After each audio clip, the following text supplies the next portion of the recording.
మీ ఎలాంటి వ్యాపార ప్రకటనలకైనా వెంటనే మా ఛానల్ సంప్రదించండి. అందరికి నమస్కారం, నేను శిరీష. ప్రస్తుతం మనతో పాటు ఉన్నారు ప్రముఖ జ్యోతిష్య వాచస్పతి బ్రహ్మశ్రీ పోతికూచి చంద్రమౌళి శాస్త్రి గారు. గురుగారితో మాట్లాడదాం.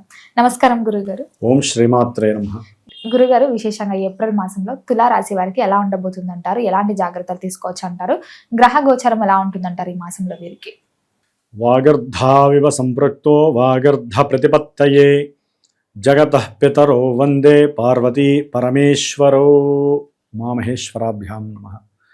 మా తులారాశి ఈ ఏప్రిల్ మాసంలో తులారాశి వారికి గ్రహ గోచార స్థితుల్ని కనుక గమనించినట్లయితే భాగ్యభావంలో ఉన్నటువంటి గురుడు, లాభంలో ఉన్నటువంటి కేతువు, షష్ఠమంలో ఉన్నటువంటి శని, కుజుడు మరియు బుధుడు 11వ తేదీ నుండి కూడా ఏప్రిల్ 11 నుంచి ఈ బుధుడు అనేటటువంటి గ్రహము 6వ స్థానంలో, అంటే ప్లస్ రవి కూడా 14వ తేదీ వరకు కూడా ఈ మాస మధ్యం వరకు కూడా అక్కడే ఉంటారు. అంటే 6వ గ్రహంలో రవి, కుజ, బుధ, శని 4 గ్రహాల యొక్క విశేషత్వము, భాగ్యంలో ఉన్నటువంటి గురుడు, లాభంలో ఉన్నటువంటి కేతువు.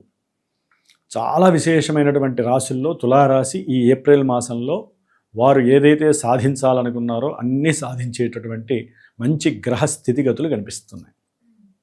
అంటే ఒకటి మనకి గోచార శాస్త్రరీత్యా గోచారంలో ఉన్నటువంటి మరి 6వ స్థానంలో గ్రహాలన్నీ ఉంటే బాగుంటుంది అనేటటువంటిది వాస్తవం. అదే జాతకంలో గనక జన్మజాతకంలో ఈ 6 గ్రహాలు 6వ స్థానంలో ఉంటే లగ్నం నుంచి మహాదోషప్రదం. అంటే జన్మజాతకం అనేటటువంటిది మెయిన్ విషయాల్ని సూచిస్తూ ఉంటుందమ్మా. 6వ స్థానం అనేటటువంటిది రోగాలని, శత్రువులని, అట్లాగే రుణాలని సూచిస్తుంది.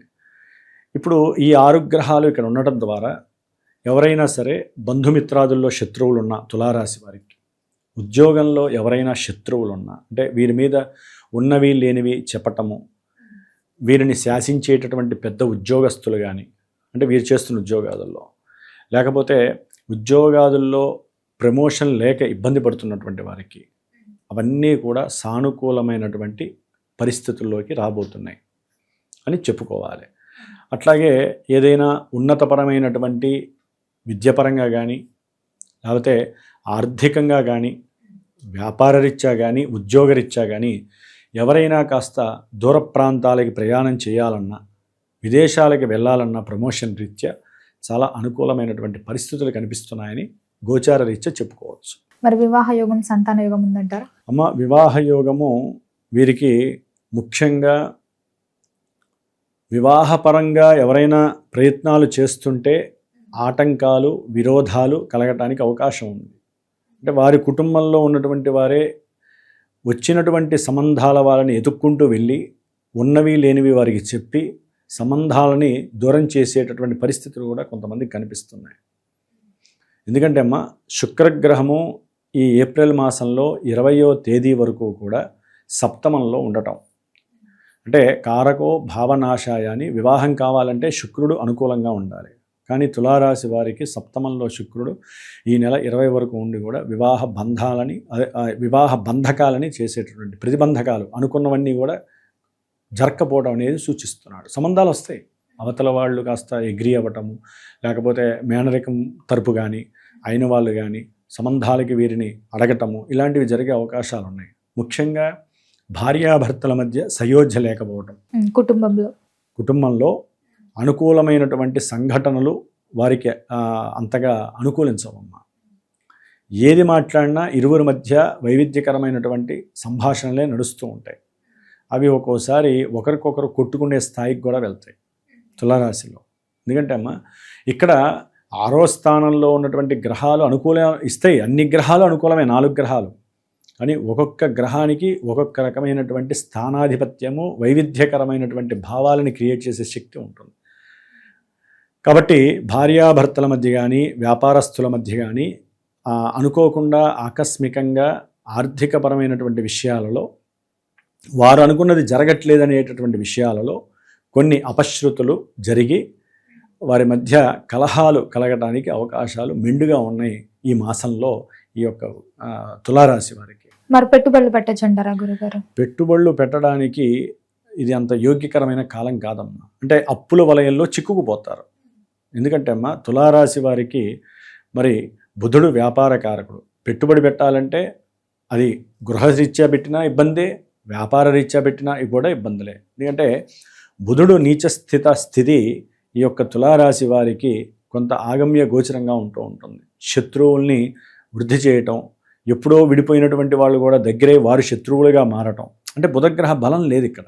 కాబట్టి పెట్టుబడి పెట్టడం వలన అంతగా అనుకూలమైన పరిస్థితులు కనపడట్లేదు ఈ యొక్క తులారాశి వారి. మరి విద్యార్థులకు ఎలా ఉంటుందంటారు ఈ మాసం? అమ్మ విద్యార్థులకి వాళ్ళు వేసేటటువంటి ప్రతి అడుగు బద్ధకం లేకుండా ఒక మంచి ప్రణాళిక చర్యలని అట్లాగే మంచి ప్రణాళికలను గనక ఏర్పాటు చేసుకొని వారు జాగ్రత్తగా గనక ఆచితూచి వారికి ఉన్నటువంటి బుద్ధిని, వారికి ఉన్నటువంటి జ్ఞానాన్ని, వారికి ఉన్నటువంటి వాక్కుని వీటన్నిటినీ మిళితం చేసి నేను ఏదైనా సాధించగలను అని వాళ్ళు చదివేటటువంటి చదువు పైన కానీ శ్రద్ధ విషయంలో ఏదైనా ఒక ఎగ్జామ్స్ రాయటానికి అవకాశం ఉన్నటువంటి వారు, అంటే ఇప్పుడు ప్రజెంట్ కూడా ఏప్రిల్ మాసం అనేటటువంటిది విద్యార్థులకి చాలా మంచి శుభకాలము.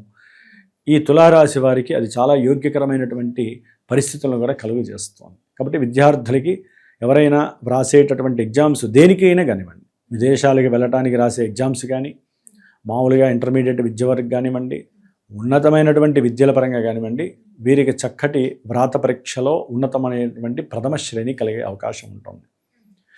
అట్లాగే ఉద్యోగస్తులకి అనుకున్నటువంటి ఉద్యోగం వైపు మరల్చేటటువంటి అవకాశాలు కూడా, అంటే ట్రాన్స్ఫర్స్ కలగటానికి కూడా చాలా అనుకూలమైనటువంటి పరిస్థితులు కనిపిస్తున్నాయి. దాన్ని మనం అభీష్ట సిద్ధి అంటారు. లాభంలో ఉన్నటువంటి కేతువు అభీష్టాల్ని సిద్ధి చేస్తున్నాడు.